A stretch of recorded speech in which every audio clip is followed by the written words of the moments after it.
بسم اللہ الرحمن الرحیم۔ اللہ تبارک و تعالیٰ کے پاکیزہ نام سے آغاز کرتے ہیں جو بہت مہربان نہایت رحم والا ہے۔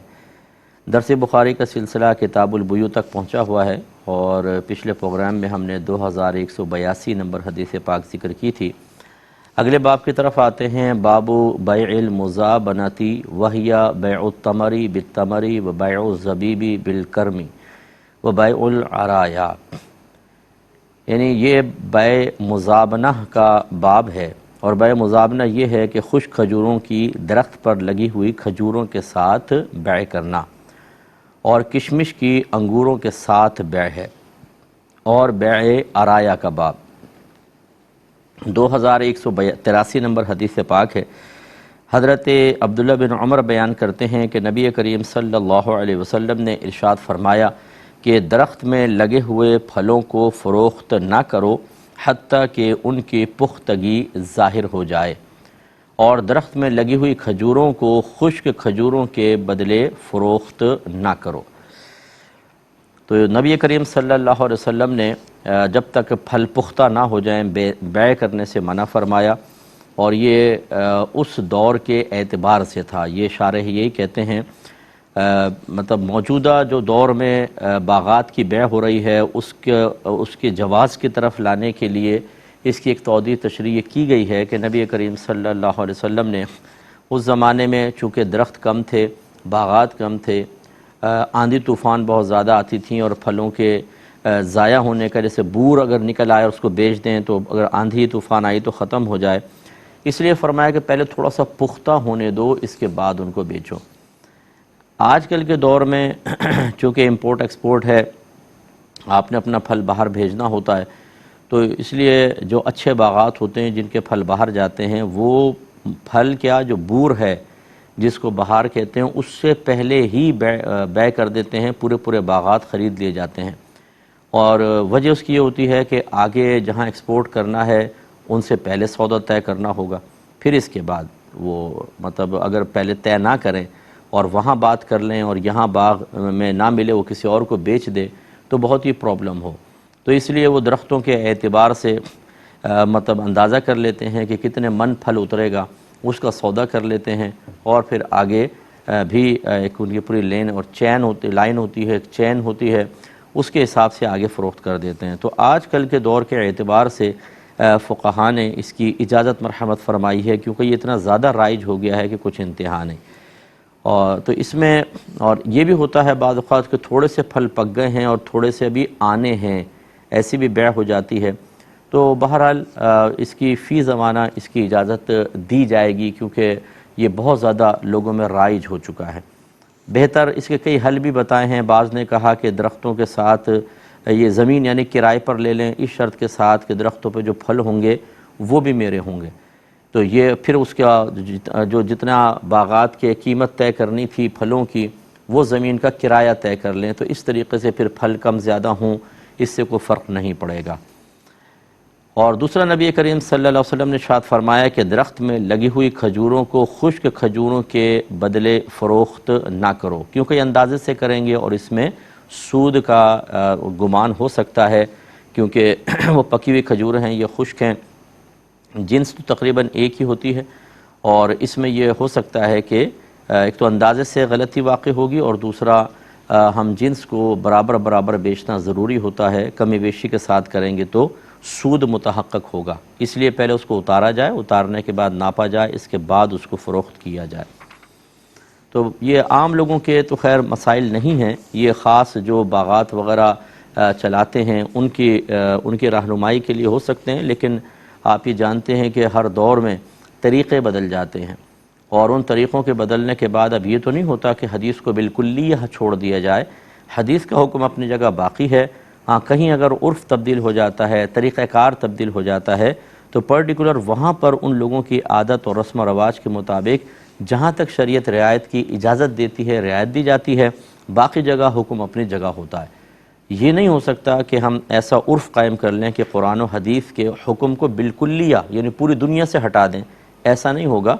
خیال کرنا چاہیے، لیکن جہاں پر عرف و عادت اس کے خلاف قائم ہو جائے اس میں کوئی ایسی صورت نکالنے کی کوشش کرنی چاہیے کہ حدیث کے مضمون کی صراحتاً مخالفت بھی نہ ہو، یعنی 100% مخالفت نہ ہو، اسے باطل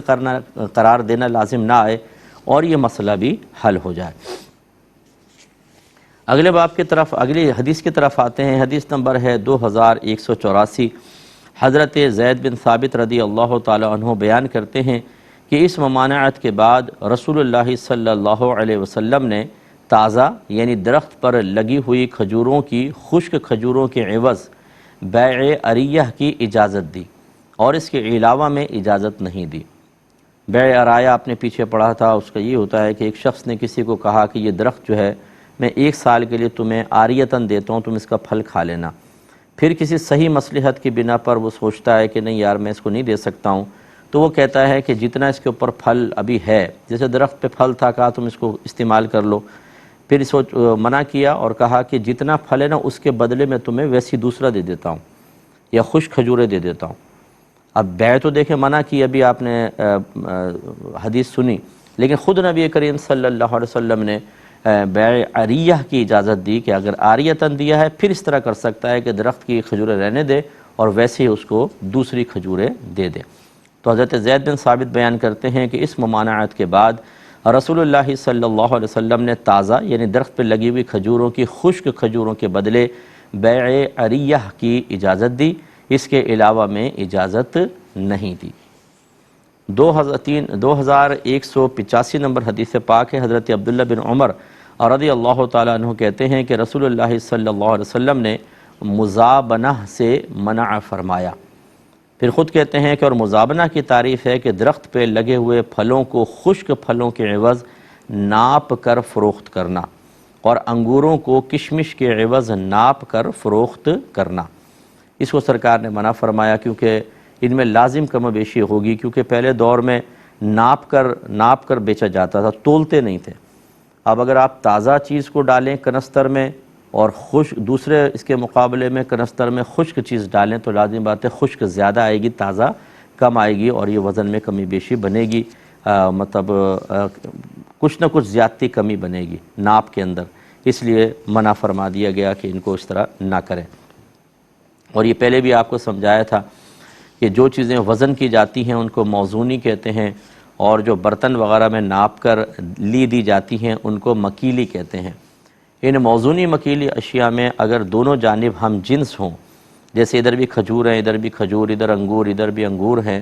تو پھر ان کو بالکل، ہمارے ہاں تو خیر انگور اب ناپ کے بیچا جاتا ہے، لیکن فرض کر لیں کہ کسی برتن میں ناپ کر بیچا جاتا ہو، پہلے دور میں ایسی تھا، تو پھر ان دونوں کے اندر بیع اس وقت جائز ہوگی کہ جب 2 شرائط پائی جائیں۔ نمبر 1 یہ نقد ہونا چاہیے، ادھار نہ ہو، کوئی ایک بھی ادھار نہ ہو، اور دوسرا وزن بالکل برابر ہوں۔ اگر وزن میں کمی بیشی ہوئی یا ادھار کر لیا، دونوں صورتوں میں ناجائز اور سود بنے گا۔ اور اگر غیر ہم جنس ہوں، جیسے ادھر جو ہے ادھر گندم ہے، تو پھر اس میں ایک شرط سے بس بیع صحیح ہوتی ہے کہ نقد ہونا چاہیے، ادھار نہ ہو، شرط یہ ہے۔ وزن میں کمی بیشی ہو جائے تو وہ معاف ہے۔ اس وجہ سے نبی کریم صلی اللہ علیہ وسلم نے اس کو منع فرمایا۔ تو کوئی بھی ہمارے بھائی بہن، اور خصوصاً اگر جن کا تعلق پسماندہ علاقوں سے ہے، گاؤں سے ہیں، اگر وہ ہمیں سماعت فرما رہے ہیں، تو اکثر ایسی ہوتا ہے کہ چیزیں جو ہیں وہ ناپ تول کر یا برتنوں میں یا کنستروں میں یا بوریوں وغیرہ میں ناپ کر لی دی جاتی ہیں، تو وہ اس چیز کا بہت زیادہ خیال رکھیں۔ اگلی حدیث ہے 2186 نمبر۔ حضرت ابو سعید خدری رضی اللہ تعالیٰ عنہ کہتے ہیں کہ نبی کریم صلی اللہ علیہ وسلم نے مزابنہ اور محاقلہ سے منع فرمایا، اور مزابنہ کی تعریف یہ ہے کہ کھجور کے درختوں کے سروں پر لگی ہوئی کھجوروں کو خشک کھجوروں کے بدلے میں خریدا جائے۔ محاقلہ، یہ تو مزابنہ ہے، اور محاقلہ کی تعریف بیان کی ہے کہ کھیت میں لگی ہوئی گندم کی خشک گندم کے عوض بیع کرنا، یعنی بھی بالیوں میں لگی ہوئی ہے اور آپ خشک جو باہر نکلی ہوئی گندم ہے اس سے اس کی خرید و فروخت کریں، تو آپ اندازہ کر سکتے ہیں کہ یہ اندازے سے ایک بیع ہوگی، اور اس میں ہم جنس کی بیع ہے، اور وزن میں کمی بیشی ضرور ہوگی، یا ناپ تول میں کمی بیشی ضرور آئے گی، اور سود متحقق ہوگا، اس لیے منع فرمایا۔ چونکہ کھیت کو حقل کہتے ہیں، اس لیے محاقلہ اس سے حقل والی یعنی کھیت والی بیع میں ہوگا، اور مزابنہ جو ہے وہ درخت پہ لگے ہوئے پھلوں کے سلسلے میں بے کہلاتی ہے۔ 2187 نمبر حدیث پاک ہے، حضرت ابن عباس رضی اللہ تعالی عنہ یہی حدیث ذکر کرتے ہیں کہ نبی کریم صلی اللہ علیہ وسلم نے محاقلہ اور مزابنہ سے منع فرمایا ہے۔ اب یہاں ضمناً میں ایک بات اور مزید عرض کر دیتا ہوں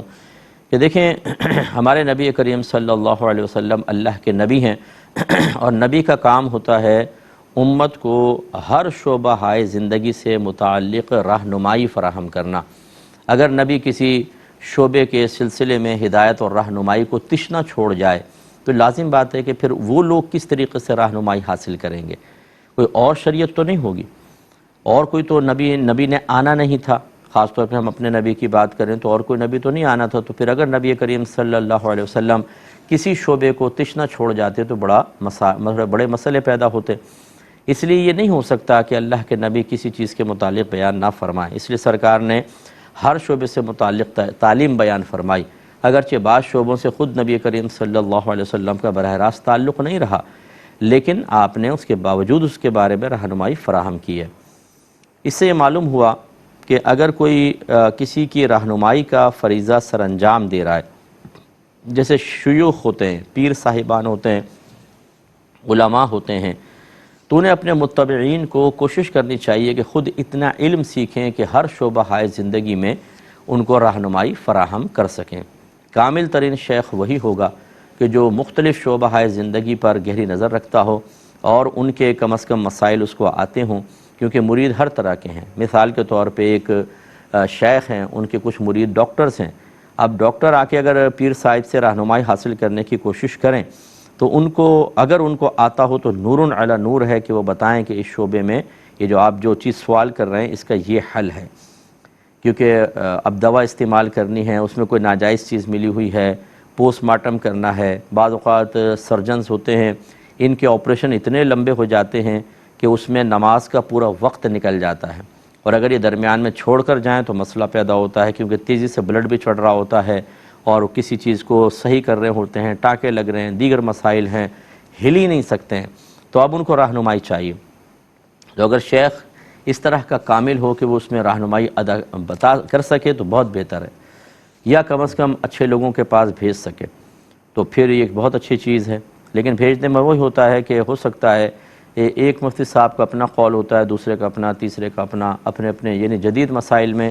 رائے ہوتی ہے۔ اب یہ شیخ تو اس قابل نہیں ہے کہ ان میں سے کون سی رائے بہتر ہے، کون سی صحیح ہے، کون سی غلط ہے، اس کا فیصلہ کر سکے۔ اگر صاحب علم نہیں ہے تو کم از کم اس شعبے میں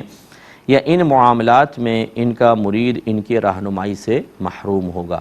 اس لیے سب سے بیسٹ جو ہے شیخ وہی ہوگا کہ جو روحانی تربیت کے ساتھ ساتھ ظاہری مسائل پر بھی عبور رکھتا ہو اور اپنے مریدین کو ہر طرح کی رہنمائی فراہم کرے۔ یہ ہمارے نبی کریم صلی اللہ علیہ وسلم کی کامل ترین شخصیت ہمیں یہ درس دے رہی ہے، اور اسی درس کو ہمیں سمجھنا چاہیے۔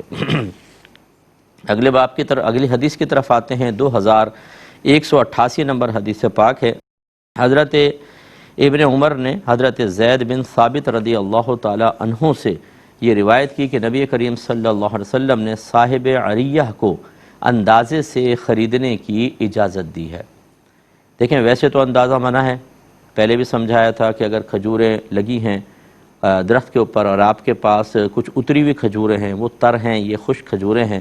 اور آپ کہیں کہ یار یہ اندازے سے تو وہ مجھے دے دو، یہ تم لے لو، نہیں کر سکتے ہیں۔ سرکار نے خود اس سے منع فرمایا، کیونکہ یہ ہم جنس ہیں اور اس میں ذرا بھی کمی بیشی ہوئی تو سود متحقق ہوگا۔ لیکن خود نبی کریم صلی اللہ علیہ وسلم نے بیع عریہ کی اجازت مرحمت فرمائی، اور وہ ہم بارہا وضاحت کر چکے ہیں کہ ایک شخص ہے، اس نے ایک درخت کسی کو عاریتاً دیا کہ اس کا پھل تم کھا لو، پھل لگے ہوئے ہیں، لیکن پھر کسی صحیح مصلحت کی بنا پر وہ نہیں چاہتا کہ میں اس کو یہ دوں، تو اس سے کہتا ہے کہ یہ چھوڑ دو، تم اس کے بدلے یہ لے لو۔ تو اگر آپ غور کریں یہ خرید و فروخت نہیں ہے حقیقتاً، یہ تو اس نے وہ بھی ہدیہ کرنا تھا، یہ بھی ہدیہ کرنا تھا، اب اس میں تھوڑی بہت کمی بیشی ہو جائے تو معاف ہوگا، اس لیے خرید و فروخت بہرحال منع ہوگی۔ بیع عریہ، اس کو بیع عریہ کہا ہے، یہ ویسے تو مطلب عاریتاً وہ بھی دے رہا تھا، یہ بھی تحفتاً دے رہا ہے، لیکن چونکہ ایک دوسرے کا عوض ہے اس اعتبار سے اس کو اس طرح کہیں گے، یہ جائز ہے۔ اگلے باب کی طرف آتے ہیں، باب بعی الثمر علی رؤوس النخل بالذهب والفضہ، کھجور کے درختوں کے سروں پر لگی ہوئی کھجوروں کو سونے اور چاندی کے بدلے فروخت کرنے کا باب۔ 2189 نمبر حدیث پاک ہے، حضرت جابر رضی اللہ تعالی عنہ بیان کرتے ہیں کہ نبی کریم صلی اللہ علیہ وسلم نے درخت پر لگے ہوئے پھلوں کی بیع سے منع فرمایا حتیٰ کہ وہ پک جائیں، اور ان میں سے کوئی چیز دینار اور درہم کے بغیر فروخت نہ کی جائے سوائے بیع عرایا کے۔ تو یہ ہم نے آپ کو بتایا تھا کہ یہ اندازے سے بیع کرنا مطلب ابھی ایک تو یہ سرکار نے فرمایا کہ پھل پختہ نہ ہوں اور آپ اس کو فروخت کر دیں، تو یہ جائز نہیں ہے، لیکن آج کل کے دور کے اعتبار سے اس میں رعایت کے پہلو نکالے جائیں گے۔ اور دوسرا نبی کریم نے فرمایا ان میں سے کوئی چیز دینار اور درہم کے بغیر فروخت نہ کی جائے، کیونکہ دراہم اور دینار سے اگر آپ خرید و فروخت کریں گے تو ٹھیک، لیکن اس کے بغیر اگر کریں گے تو ضرور مطلب کوئی نہ کوئی چیز ایسی ہوگی جو ان کی جنس سے ہوگی، جیسے کھجور کو کھجور کے بدلے میں یا اور کوئی موزونی مکیلی شے کے ساتھ کریں گے، اور اس میں ادھار کا اور کمی بیشی کا معاملہ ہو سکتا ہے، اس لیے منع فرمایا کہ سود متحقق نہ ہو جائے۔ 2190 نمبر حدیث پاک ہے، حضرت ابو ہریرہ رضی اللہ تعالی عنہ اس کے راوی ہیں، وہ کہتے ہیں کہ کیا نبی کریم صلی اللہ علیہ وسلم نے 5 وسق میں یا 5 وسق سے کم میں بیع عرایا کی رخصت دی ہے؟ انہوں نے کہا کہ ہاں، یعنی وسق ایک پیمانہ ہے، میں نے آپ کو پہلے بتایا تھا، تو اس میں ایک وسق جو ہوتا ہے تقریباً 60 صاع کا ہوتا ہے، اور ایک صاع تقریباً 4 کلو کا ہوتا ہے، تو اس حساب سے ایک وسق جو ہے وہ 240 کلو گرام اور 6 من کا ہوتا ہے۔ تو خلاصہ کلام یہ ہے کہ اس میں